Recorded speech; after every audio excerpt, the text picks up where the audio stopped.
Okay, we are going to go through section 4, which gives us two different formulas. I've already given you one for the sum of an arithmetic sequence. So the one that I've given you is n over 2, where n is my number of terms, times the sum of the first and the last term. That is the one that I'm most comfortable with, but the other one is really the same thing. Notice the n over 2s are still the same thing, so half the number of terms. Well, if I take out one of my a sub 1s from this 2a sub 1, then really I have a sub 1 plus, well, that's the formula for the nth term. So I have the first plus the last term again. So it all works out. Okay, find the sum S sub n of the first n terms of the sequence, and a sub n equals this. So I'm going to say, well, it's half the number of terms that we're looking at. The first term is what I get when I plug in a 1, so that would be a 5. And the last term is what I get when I plug in an n, so that would be a 2n plus 3. We can clean it up a little bit. I've got that n over 2 times 8 plus 2n. Why not n times 4 plus n? And that's in factored form, which is fine, or n squared plus 4n would work just as well. Finding a more specific sum this time. The problem is they did not tell me how many terms it is, so I'm going to have to take a moment to figure that out. But I'm going to, again, once I do, it's going to be n over 2 times that first term plus that last term, which I know I wrote a sub 1 and 39 instead of a sub n, but tomato, tomato. Okay, so it looks like every time we're adding 5, so my number of terms is going to be my first term. Well, let's do this. Let's say 39, which is my last term, is my first term, plus 5 times n minus 1. And we can just figure out how big n is. So let's add 6 to both sides. We'll get 45 equals 5 times n minus 1. 9 equals n minus 1. And 10 equals n. So plugging back in now, I have 10 over 2. I have 5 pairs of negative 6 plus 39 of 33 of negative 6 plus 39. I've got 5 pairs of 33. I actually find it easier just to divide, multiply by 10 and divide by 2. 330 divided by 2 is going to be what, 165? Seems okay to me. Moving right along.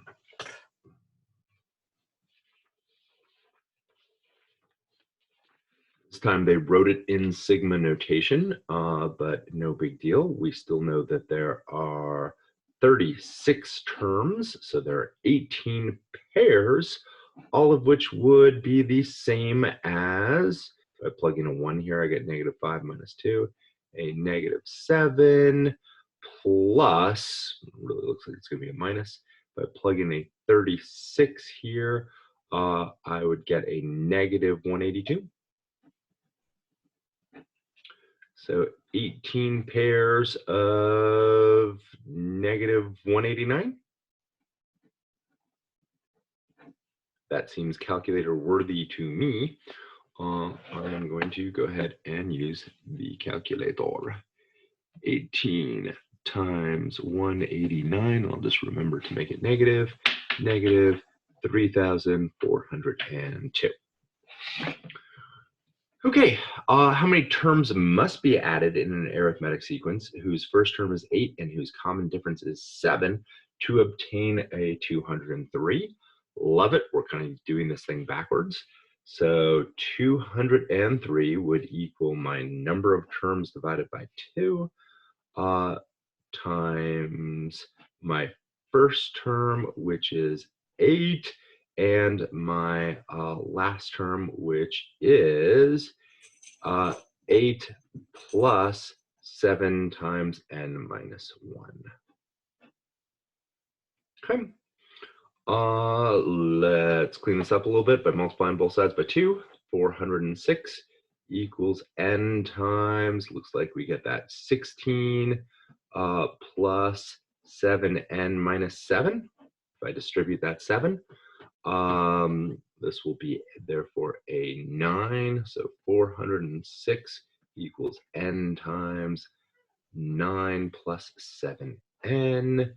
406 equals 7n squared plus 9n, and 7n squared plus 9n, and I get off the projector, minus 406 should equal 0. That is quadratic. We could solve it with the quadratic formula. I am feeling particularly not ambitious, so I'm going to pause it, solve it, and unpause it for you. All right, there it is. It looks like we just needed 7 terms there. Wouldn't have been too hard to just add them all up, but there it is. Notice it was quadratic. I did throw away the negative answer just because that would not have made too much sense. Okay, here's an actual example. A brick staircase has a total of 17 steps. The bottom step requires 110 bricks. Each successive step requires 5 less bricks than the prior one. How many bricks are required to build the staircase? All right, so we have 17 divided by 2 times, my first one is 110. My last one, I would have subtracted 5 16 times. Yep, so that would be minus 80. So my last one only needs 30 steps. So I've got 17 over 2 times that 140. I'm going to do 17 times 7d and call it a day. 17 times 70, apparently we need 1,190 bricks.